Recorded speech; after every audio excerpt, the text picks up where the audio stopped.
Mr. Rowdy Bergeron, can you lead us in the pledge, please? Again, I think.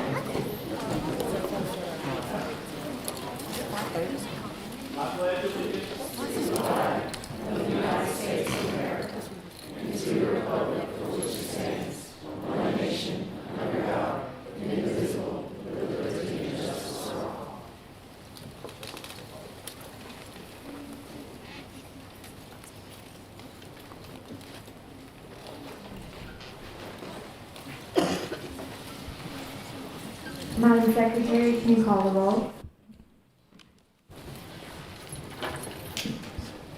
Mr. Lejeune, Here. Mr. Davidson, Here. Mr. Lafayette, Here. Mr. Bergeron, Here.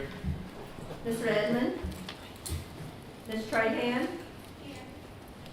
Ms. Mason, here, and Mr. Hidalgo. Here.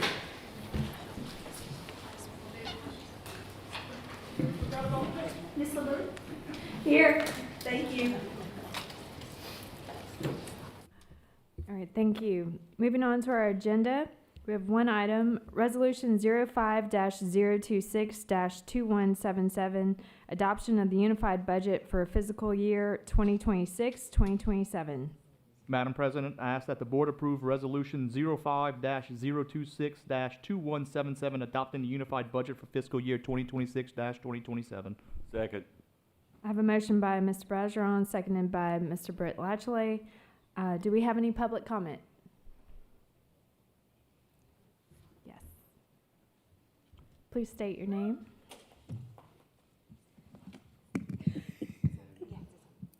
Nancy Mounts, insurance budget.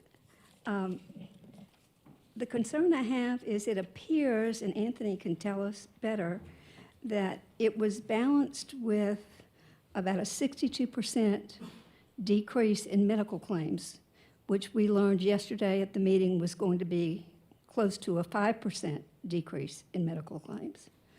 So if it's correct that we're going to have a 5% decrease, that means that this budget is not balanced. And according to the footnote on page, the following page, it says basically that the budget itself won't be balanced because you have a $12 million deficit that the insurance committee will make up for and, quote, bridge the gap and ensure a balanced budget for 26-27.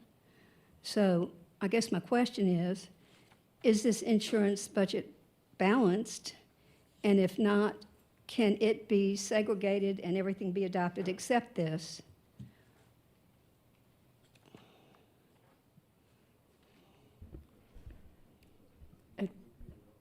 It's just a comment. I'm Oh, sorry. I'm sorry. I forgot I can't ask questions. I'm sorry, Ms. Mounts. But it should, as you know, we had the. But are you finished with your comment?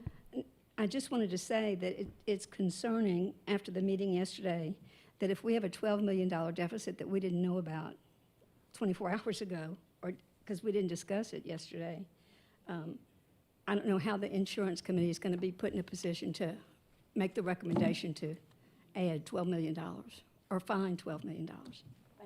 Thank you. Mr. Mouton, would you please address Ms. Mouse's concern? Yes, sir.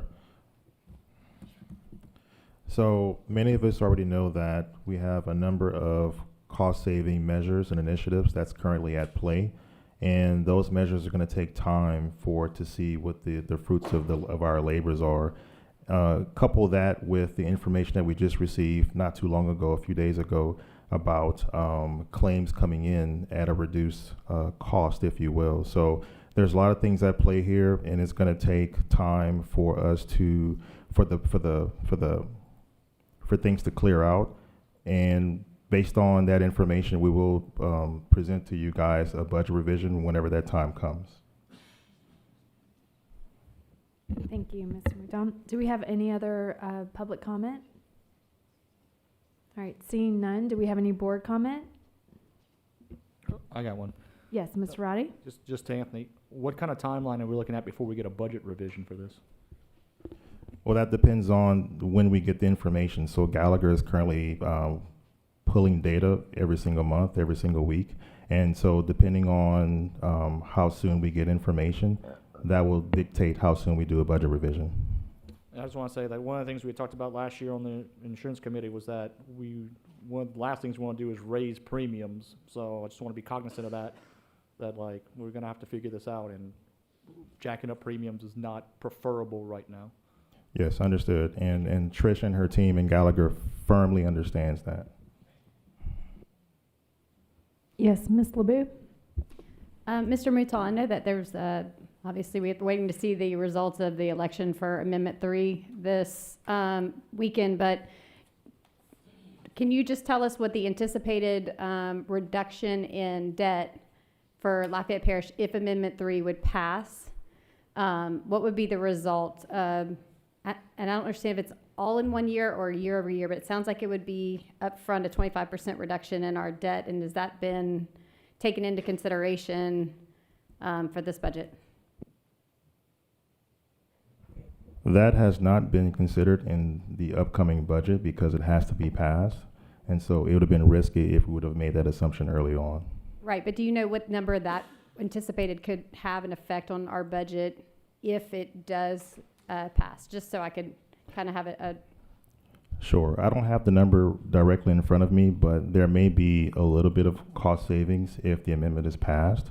So essentially, if the amendment is passed, then our retirement cost will go down, but at the same time, we'll have a mandatory salary increase. So it's almost a net effect, but there may be some cost savings after it's all said and done. Thank you. All right, do we have any further board comment? Seeing none, I call for the vote. Mr. Lachele, Yes. Miss Mason, Yes. Miss LeBeau, Yes. Miss Trahan, Yes. Mr. Hidalgo, Yes. Mr. Bergeron, Yes.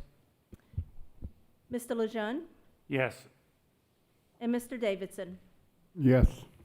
8 for, none against.